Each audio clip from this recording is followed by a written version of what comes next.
Morning, everybody. If I could everybody please stand, and I'm going to ask, I think, Guy to lead us in the Pledge of Allegiance. I pledge allegiance to the flag of the United States of America and to the republic for which it stands, one nation, under God, indivisible, with liberty and justice for all. Thank you, everybody, and thank you for kind of keeping the chatter down today. We've got such a full house. But I do want to go through the tables and see if we got any guests. It doesn't look like we have any at Gretchen's. Amy, do you want to do your table? Or I can? Yeah, well, you're at the microphone. At our table here, we have Representative Val Hoyle. Yeah. And Daisy O'Hearns. Oh, Richard's here too. Nobody at the back table. Nobody, oh, sorry. My daughter Layla, she's back from deployment on USS Ford. She's in the Navy. She's coming a bit.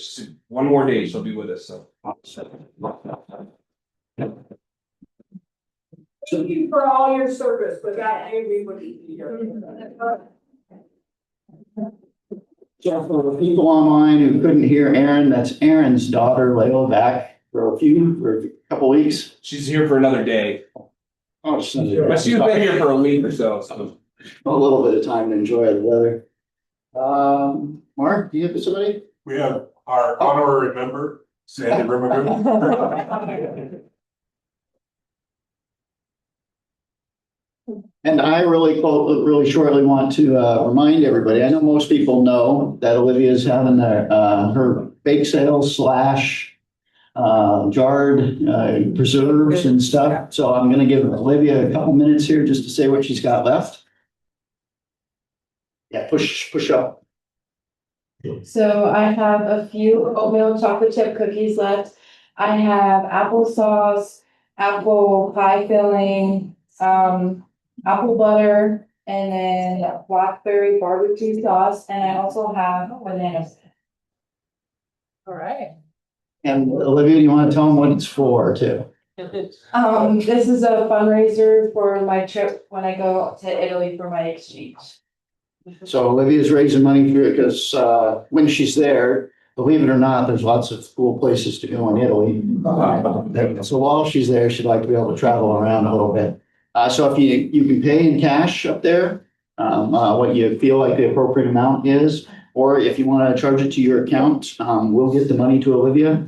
And okay, so Julie's keeping track of that. So, and as long as you're quiet, please go up there whenever you want and do it, but try not to make a whole lot of noise if we're doing it, Val's talking or anyone else at the time. But we definitely want to get all the stuff bought. So a couple other quick announcements I want to make really fast. Because Mark's back in town, he's got the mail. So we got a thank you letter from Ghostbusters. So as everybody knows, we made some donations as a group to the Ghostbusters, and so we got a thank you for that. And we all we'll still have opportunities to, as the service project when that comes up in September and October, I believe. We also got a thank you from Michelle, who did it for the Salvation Army for making a difference. So again, that's just a thank you to our whole club for everything that we made donations to as well. And we'll have those announcements coming up later. Special thanks to Guy and Jim once again for filling in at the last second for greeters. Our cleanup team and Tanya and Mom for organizing our meal service, as well as Olivia and her support team for getting the bake sale and preserve sale going. And to any of our other guests that we have here and our newcomers. And it's because I wanted to kind of get going fast because I know I'm sure Representative Hoyle's got a lot of things she needs to do. I wanted to get that going fast. So if you could please join me in welcoming Amy. She's going to do the introduction for Representative Hoyle.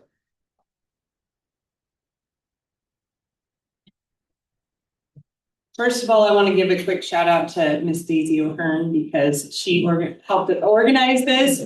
21 alum of Newport High School, and now will be graduating from U of O. Speech contest. Yes.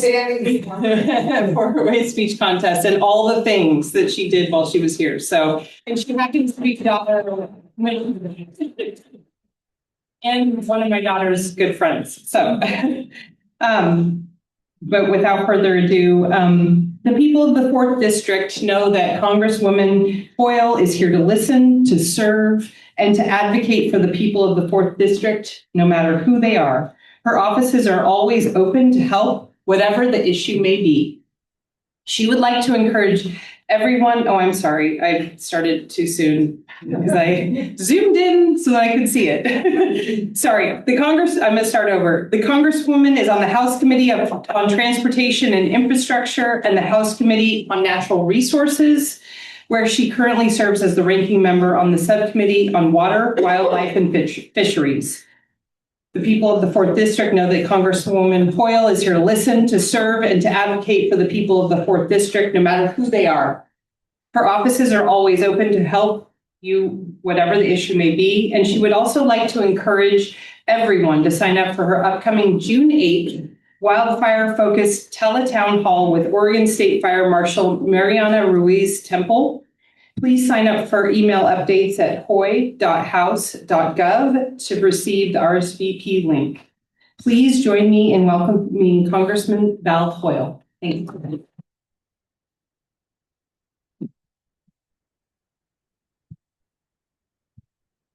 Sorry, I'm one of the short people. So first of all, thank you. I'm a former member of Airport Rotary in Eugene, and I will tell you that at my desk at work, I have a copy of the 4-way test under the glass on my desk, because I think, quite frankly, if we ran government with those four sentences in mind, is it the truth? Is it fair to all concerned? Will it build goodwill and better friendships? And will it be beneficial to all concerned? We would be a hell of a lot more functional. So I can only do my best, as I can only do what I can do. So I am the congressional representative for this district, which was redistricted in 2021 to be a predominantly coastal district. So previously, the coast had 3 different representatives: Suzanne Bonamici, and then it was Kurt Schrader, and then Peter DeFazio for the South Coast. In redistricting, they changed it so that this district is 2/3 of the coast. So there are 2 representatives for the coast: Suzanne Bonamici for the North Coast, Tillamook on up, and then myself with Lincoln, Benton, Lane, Coos, Curry, and then Douglas County from the coast, from Reedsport through Roseburg. So that our focus really is coastal issues, because whether you're in Curry, Coos, and Douglas County, which are more conservative, or you're in Lane or Lincoln County, which are more blue, the issues are the same, whether it's, commercial fishing or housing. Along the coast, the average vacancy rate is 0.5%. And I think people are very, very surprised about that. So it's workforce. I could see we have people from the Coast Guard here, and no, not Coast Guard. Salvation Army. All right. Salvation Army, also great. But I've gotten that several times. Okay, that's good. Yeah, but in the Pacific Northwest, we have issues that other people don't have. I had a colleague from New Jersey complain to me about his commute, and I said, my district is 2.5 times the size of your state. I really don't want to hear it. But also, there are things that are unique. I know that a lot of people in this room were very active in making sure that we got our rescue helicopter back here in Newport, and explaining to people and explaining to the Commandant, explaining to people in DC that after an hour, we're looking at a body recovery, right? That is no longer a rescue, which is really different from the experience that a lot of people who worked along, the south coast or the Gulf or the East Coast. So it really is unique. So I'm on the Natural Resources Committee. I'm the highest ranking Democrat on the Water, Wildlife, and Fisheries Subcommittee. I'm also on the Indian and Insular Affairs Committee, so dealing with tribal issues and the Commonwealth states, Commonwealth areas that we have, and then the Transportation and Infrastructure Committee, 60-person committee, the most bipartisan committee and most functional committee in Congress. Well, I can't speak for the Senate. They are their own beast, but in the House. So we were just recently had a 13-hour committee hearing to pass the surface transportation bill.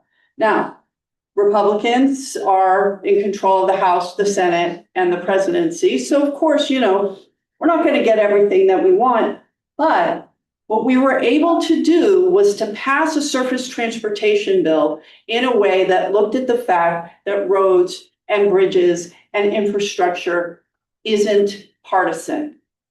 Bridges are not Republican or Democrat. We're certainly, we will be able to bring funds here to upgrade Highway 101. We're working with the Army Corps of Engineers to make sure that the dam, your damn dam, can actually be eligible for federal grant funds.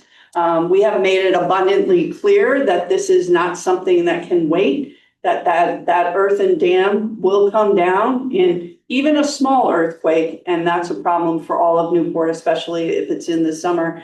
So I feel like we're making headway there.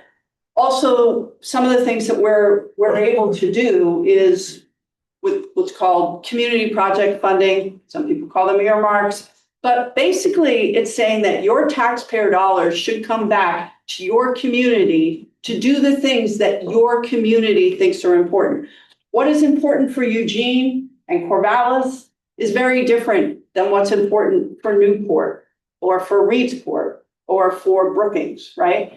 So we were able to bring in $1 million for Oregon Coast Community College, for workforce training, for them to be able to buy an actual ambulance. So when they're training their EMTs, paramedics, that they can actually be on an actual ambulance. We've been able to bring in funds for Oregon Coast Community College to invest in workforce training for commercial fishing, maritime technology, aquaculture, and we also brought in just over $350,000 to improve the dock pilings out here on the coast. So fundamentally, I think that redistricting made it better for the coast and allowed our office to work on those issues.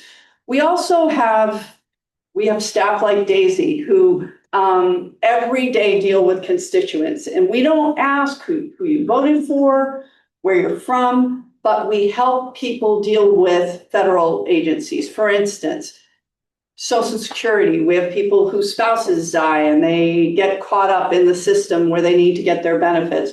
The Veterans Administration, getting a passport expedited, dealing with immigration and customs, which Daisy does every single day. The Postal Service. These are things where we can advocate on your behalf. And just yesterday, we found out that this year, we were able to get $1.2 million back to constituents, money that they were owed from the federal government, but they weren't able to get through to the federal government, to that agency. So if you're having an issue with any federal agency, could be student loans, as I said, could be expediting the passport, call our office. And this is, I am very, very lucky that I have such high quality staff that I get to work with. And this is what we pride ourselves on, is making sure that we're addressing the needs of constituents I just did 3 town halls yesterday on the South Coast with Senator Wyden. We are one of the few states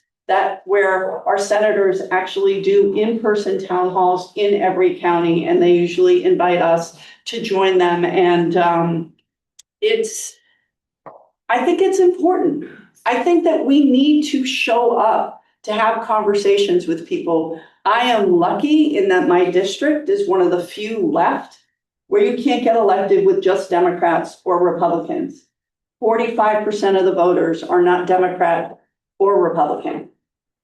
And most districts in this country, because of a number of things, you get elected by one party. So you never have to talk to someone or deal with someone or address the issues of someone who thinks differently. And in Rotary, that's something that Rotary does, is Rotary puts aside whatever your personal philosophy is to do what's best for the community. And I think if we had more districts like mine, that's how government would work. So let me see, the helicopter stays because of the advocacy of this community. And it was, I have people across the country asking me, how did you do that, right? How did you stop an ICE facility from being built here?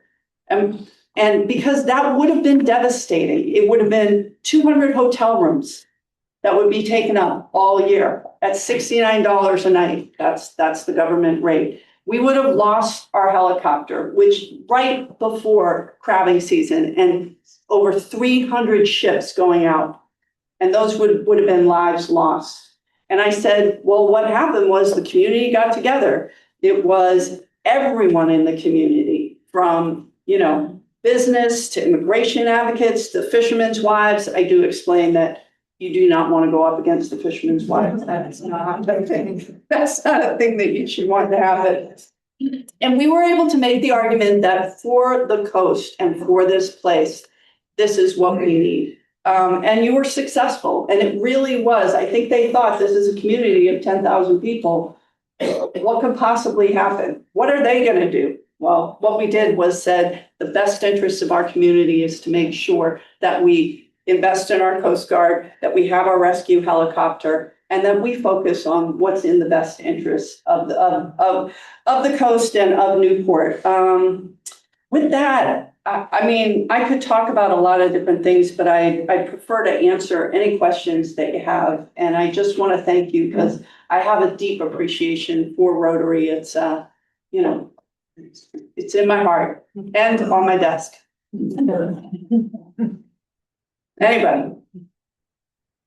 Yes. I just wanted to thank you. I was at the town hall that you and Senator Wyden. I was here at the town hall with you and Senator Wyden, and I loved your straightforward answers and your encouragement a lot. So thank you.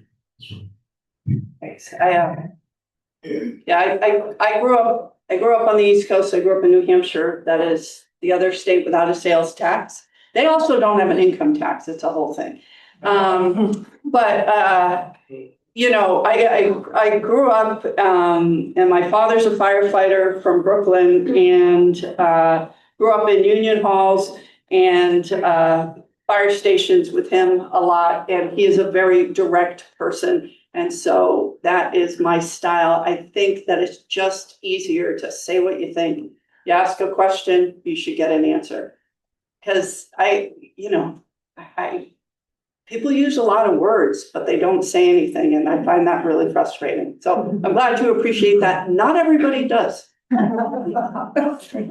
get the most often statement I get from people in my office is, thank you for your candor. An autobiography, that's what's going to be called. Thank you for your candor. Representative Hoyle, so I was a prosecutor for over 20 years, and so yeah, I agree. That's what I usually told people, and kind of defense work too. It's a whole lot easier to keep track of the truth than something else. But I wanted to ask about, so you talked about Highway 101. One of the things that I've thought about for a while, I work for the county now with a lot of contracts and issues with, we have almost 100 bridges, but obviously the only ones people know about are ODOT, the big ones.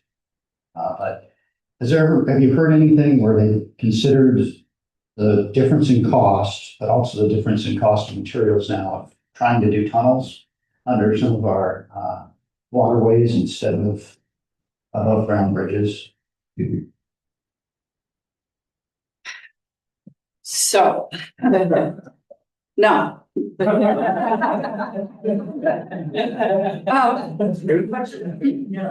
should be at the point where we're investing in our infrastructure in a proactive way, whether that's passenger rail, whether that's looking at tunnels, although we are in an earthquake zone, that's a thing. I think after the Depression, with the Works Project Administration, we invested in infrastructure in a transformational way that we all still benefit from, and it put people to work. And it was great for our economy coming out of a terrible depression. We really have not invested in our infrastructure in a way many other countries have. So we're putting Band-Aids on things, and that really is what the surface transportation bill was. That's what the gas tax bill was about, was like trying to get us limp along to the next place till we could have a transportation bill. We should have major transportation infrastructure bills every 5 years.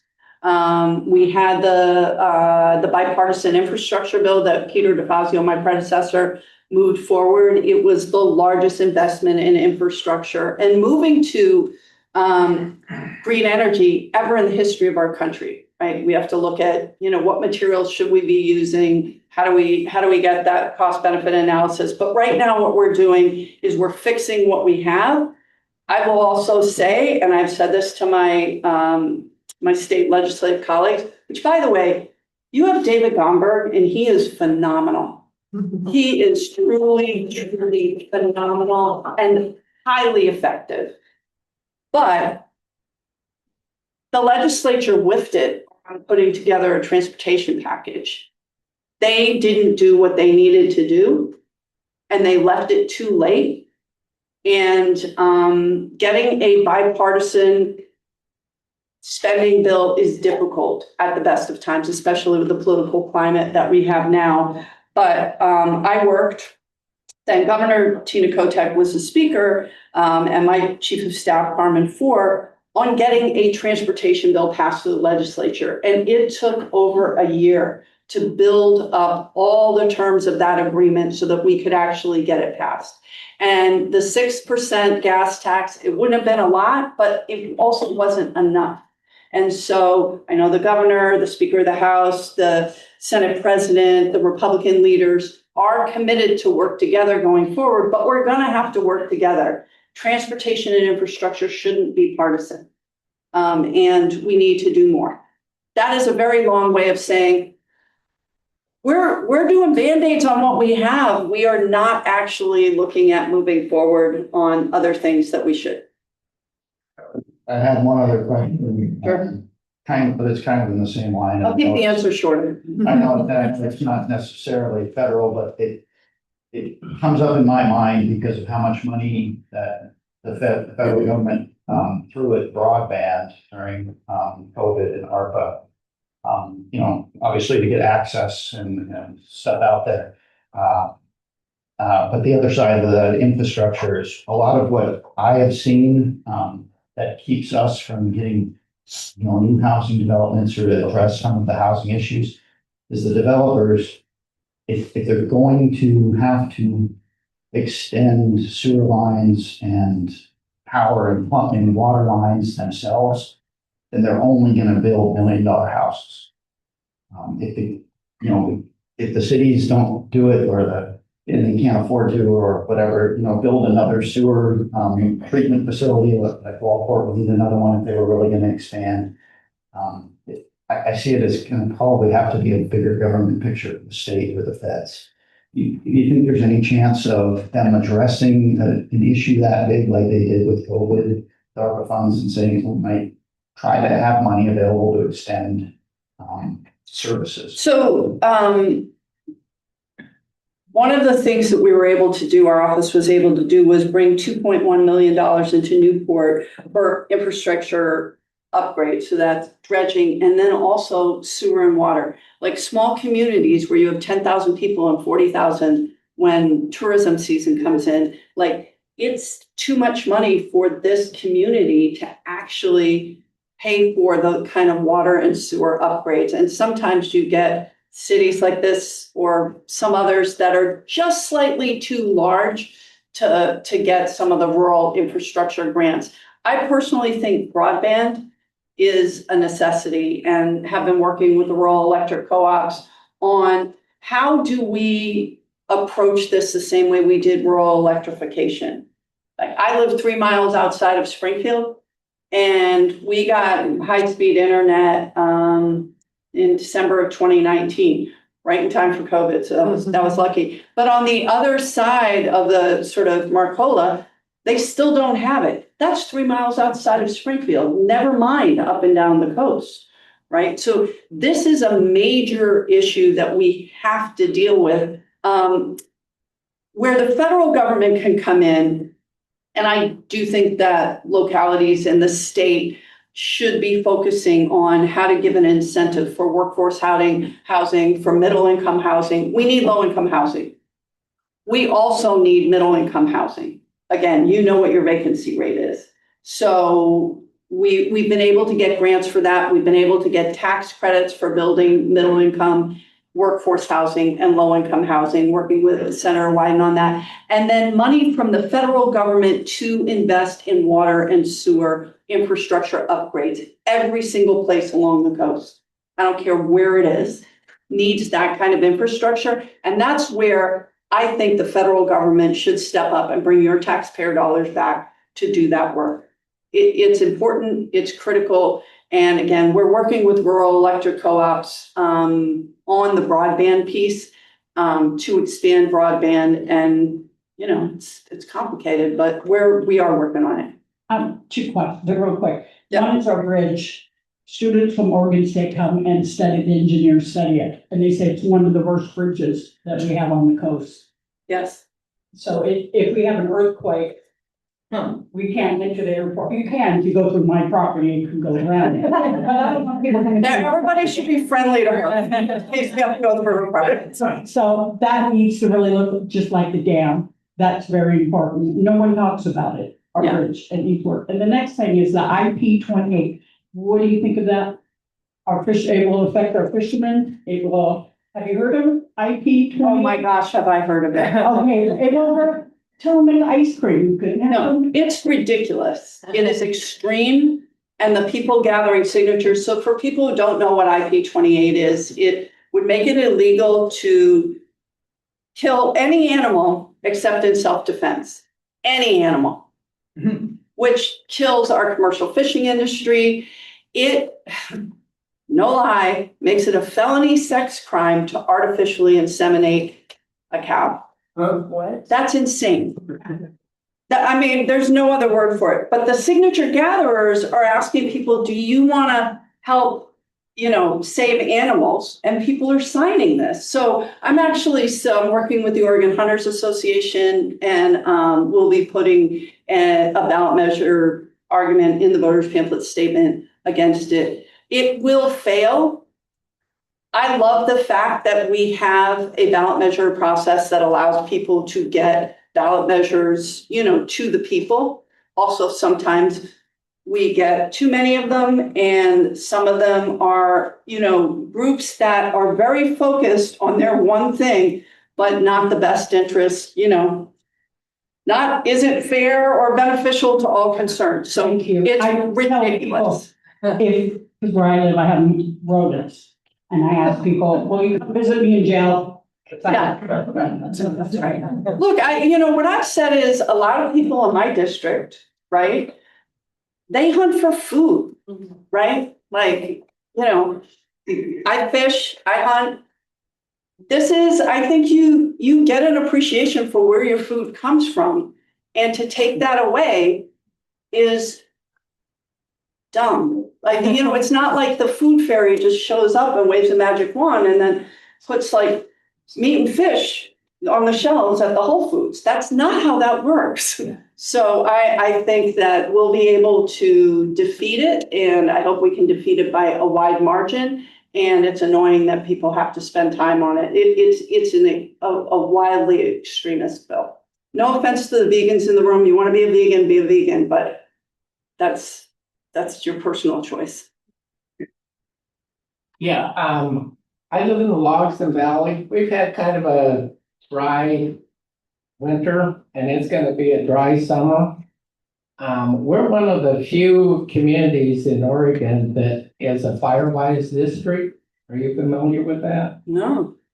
It was something created by the federal government, after the Foxfire, was it, there in California? Anyway, what it is, we have a district and we have a volunteer army, and our job is to go out and do some preventative fire maintenance around different homes.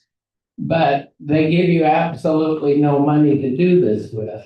And so I was kind of hoping, since that is a major issue and it's only going to get worse, is that they could put some money behind the Firewise effort.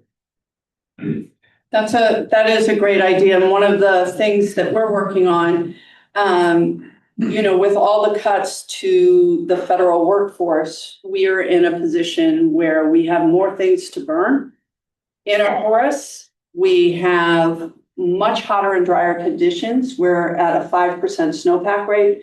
I live near the Mackenzie River. It's the lowest ever measured. In April, right? It was the lowest ever measured. So we're going to have a horrific fire season, and we need to get ahead of it. And what happens is we write blank checks once fires happen. And I'm concerned that we're not going to be able to stop it. I mean, in Lincoln County, you suffered greatly over the Labor Day fires. We were evacuated. We've been evacuated a number of times. The Holiday Farm fire was close to where we live. But these fires are coming closer and closer to urban areas where people live. And I am concerned that we'll be the next paradise, that people will die. So we'll write that blank check after everything burns, but then we nickel and dime the preparation, and that's not cost effective. We want to look at waste, fraud, and abuse. It is wasteful to write a giant check once everything burns and not address the issues that we have so much burnable matter in places where we absolutely know are going to burn. So I've been working on some tribal co-management, but I love that you have the Siletz flag. I'll tell you, I have the honor of representing 4 tribes, the Coquille, CT Clusie, the Cow Creek, and the Siletz. Plus a third of the members of the Grand Ronde and a third of the members of the Talawadini, who are a California tribe. And in my office, I have all of these flags outside my office, plus the Oregon state flag, and, of course, our United States flag. And tribes are such an integral part of Oregon and of our state. So I've been working on tribal co-management bills where we're putting land into trust for the tribes to allow them to manage our forests in the way that they did for millennia quite well before we took that land, right? And half the monies are going to the county. So from the timber receipts, half the monies go to the tribe. And we're able to manage our forest in a sustainable way that allows us to protect our old growth, allows us to remove a lot of the burnable material, allows us to have a forest that is managed for health of the forest in hotter, drier conditions, right? It's not the same as it was 20 years ago, and we have to acknowledge that. So it's a much more collaborative process. In terms of money for Firewise and for protecting your home, we are having a wildfire town hall with the Oregon State Fire Marshal, June 8th, 5:30 to 6:30. It will be online or telephone town hall, I don't know which.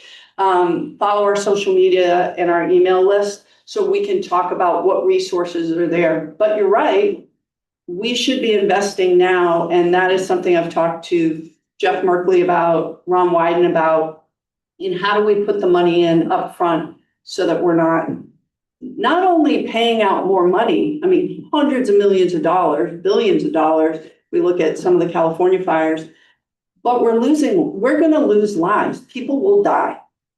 So I think we have to get more serious about it. Yeah. I'm just curious, how many letters, emails, phone calls do you receive, and how do you track all this? So many. And it's really important, and we track every single one of them.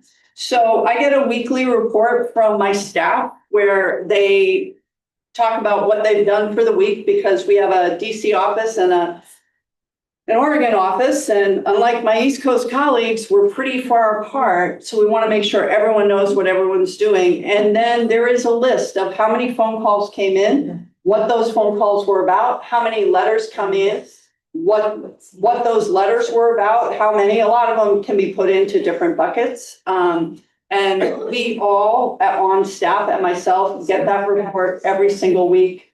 And then we track those and try to address them and get responses. If it's a form letter, we put together a form response. If it's an individual letter, we try and get an individual response.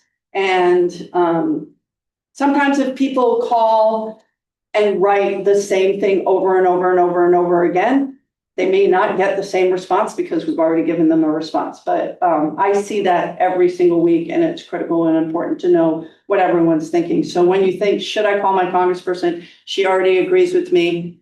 Yes, please, because that allows me to come in and say, I'm advocating for this position because my constituents said, we really want this.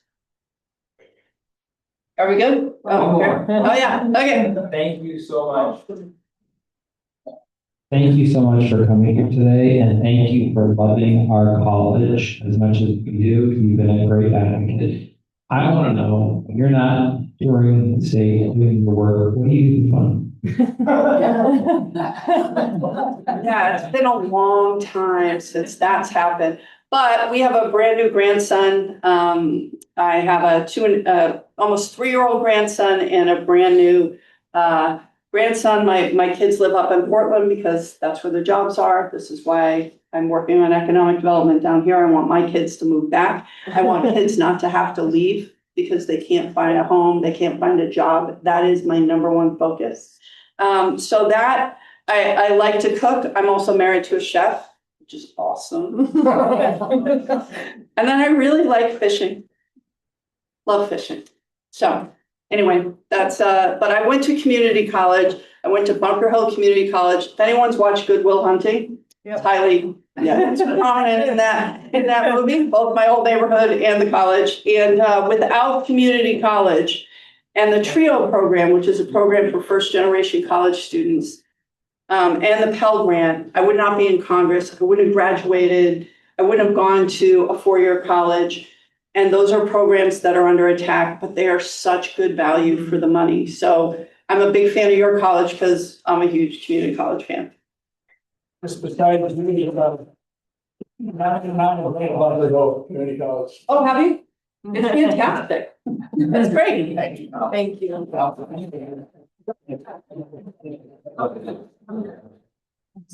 And thank you so much, Representative Hoyle. As you probably know, Rotary's been working on trying to eradicate polio for the last, I forget, 50 years. 50 years, yeah. And as a small thanks for your presentation today and visiting with us, we're going to vaccinate 50 kids in your name.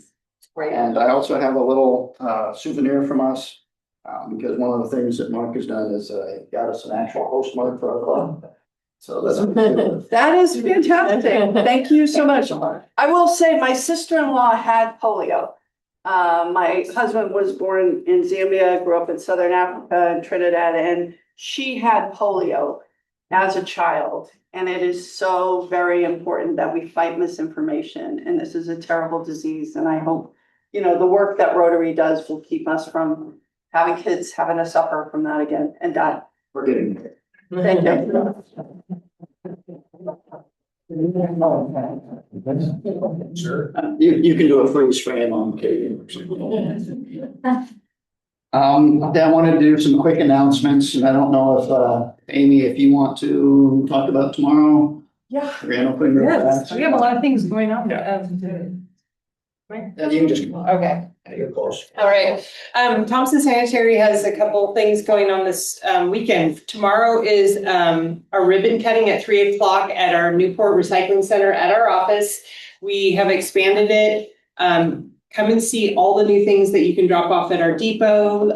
We would love to have you. There's going to be food and beverages. And then Saturday from 9 to 3 at our office is a free mattress recycling event. And just if you're not aware of this, when you buy a mattress now in the state of Oregon, you pay a $22.50 fee. And part of that is that your mattress will be recycled later on. And so this is an event for that. We're also working on a permanent collection site. So hopefully, fingers crossed, we can get that secured. But if you have mattresses, you can bring up to 3 residential, or if you're a business, you can bring 5. How happy does that make you? Makes us so happy about recycling mattresses for free. $22.50. I think that sounds like a good price right now. $22.50. Amy, what's going on Sunday? Do you know what's going on? There's a marathon too. So yeah, marathon in Newport. So watch out. Don't drive on the Bay Road, please. Rob and I are both involved in setting that up. We're also have a way station there. But we are sold out this year for the Booster Club puts it on. First time since before COVID. So yeah. And Michelle. Yep. Tomorrow, or no, Saturday, yeah, so we've got Fridays Recycling Center, Michelle's. Yeah, Saturday from 4 to 6, we have our bowling fundraiser at Muggley's Bowling in Toledo. It's $25 per bowler. I still only have 2 Rotarians signed up, so if you're interested and you want to help us raise money to keep supporting the community, $17 of your bowling is the Salvation Army. We're also going to have a silent auction with some fun things donated by local community members, including Mark Moran. I gave a really pretty train picture that I may try to bid out myself for my nephew. But yeah, so come on out, check it out, bowl some frames and have some fun. And So next year I'm gonna make the suggestion that you do it like a Lebowski themed thing or something, and we'll probably get more Rotarians dressed up. It's a favorite Lebowski. One of my favorite. I don't know if Salvation Army heard Lebowski name.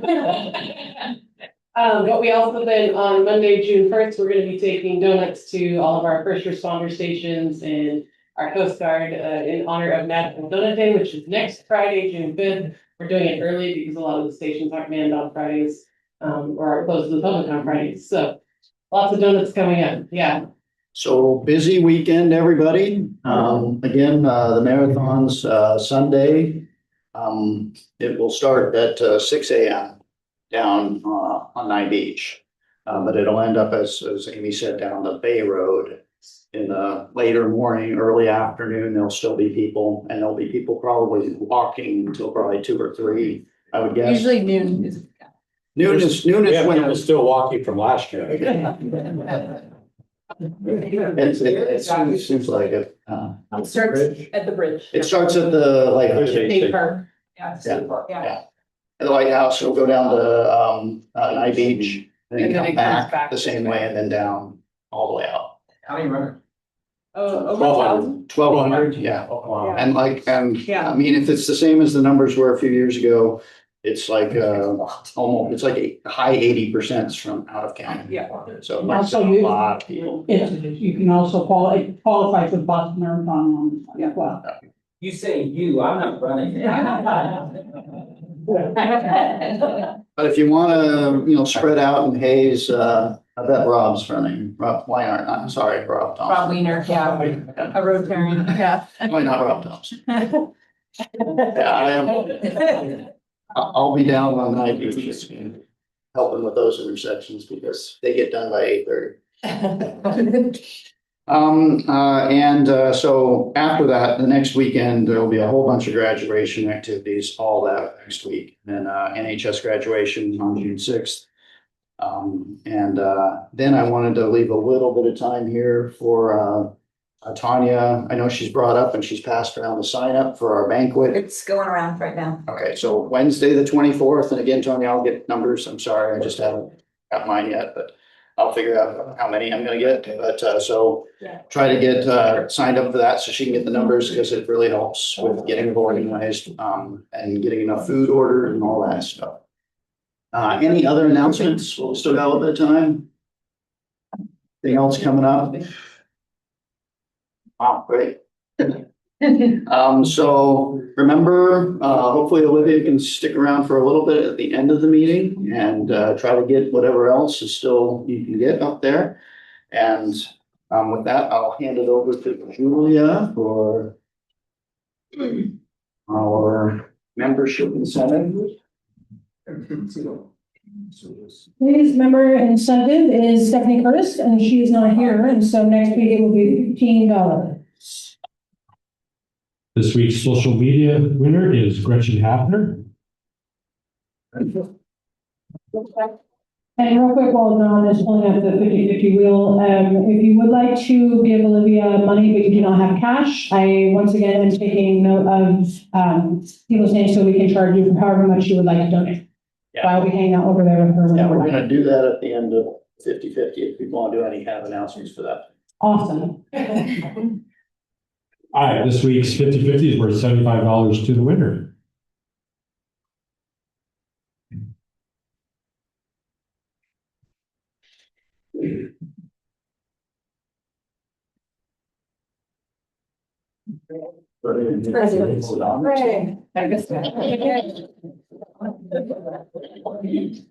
And if you pay every meeting on your dues, $5, you will be part of the standing order for 50/50, and so you do not need to be present to win. So Greg will be getting a check sent to him. Right, sure. So I wanted to open it up, if any, were any happy bucks or any last minute announcements we want to do. Real quick, Brian. Awesome. So in preparation for next year in Community Service Committee, tentatively, we're gonna meet Monday, June 8th at Beer One at 4 p.m. We might talk about some stuff Guy wants to talk about. We might talk about diapers. I happen to have a whole bunch of Rogue beer that I will trade you for boxes of diapers. So stay tuned. Yeah. A more formal, kind of like special looking email thing may come out via DAC TV. So Yeah. awesome. Yep. Cases for cases. Cases for cases. More like boxes for boxes. It's Monday the 8th at 4 p.m. Beer One, and it's not for sure, but thanks for marking down your calendar. Anyone else want the microphone on?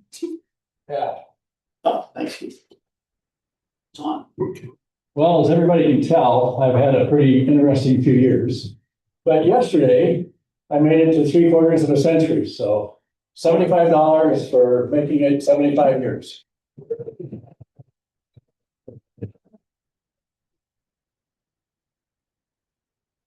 Any others? Okay, well, then I will ask Jim to take us out with the four-way test, but again, if you have a minute to go up and do a little more shopping, go right ahead. Okay, is it the truth? So, I believe it's wrong. Come on. Yeah. Is it the truth? Second. Third. Four. Well, and fifth. thank you, everybody. Just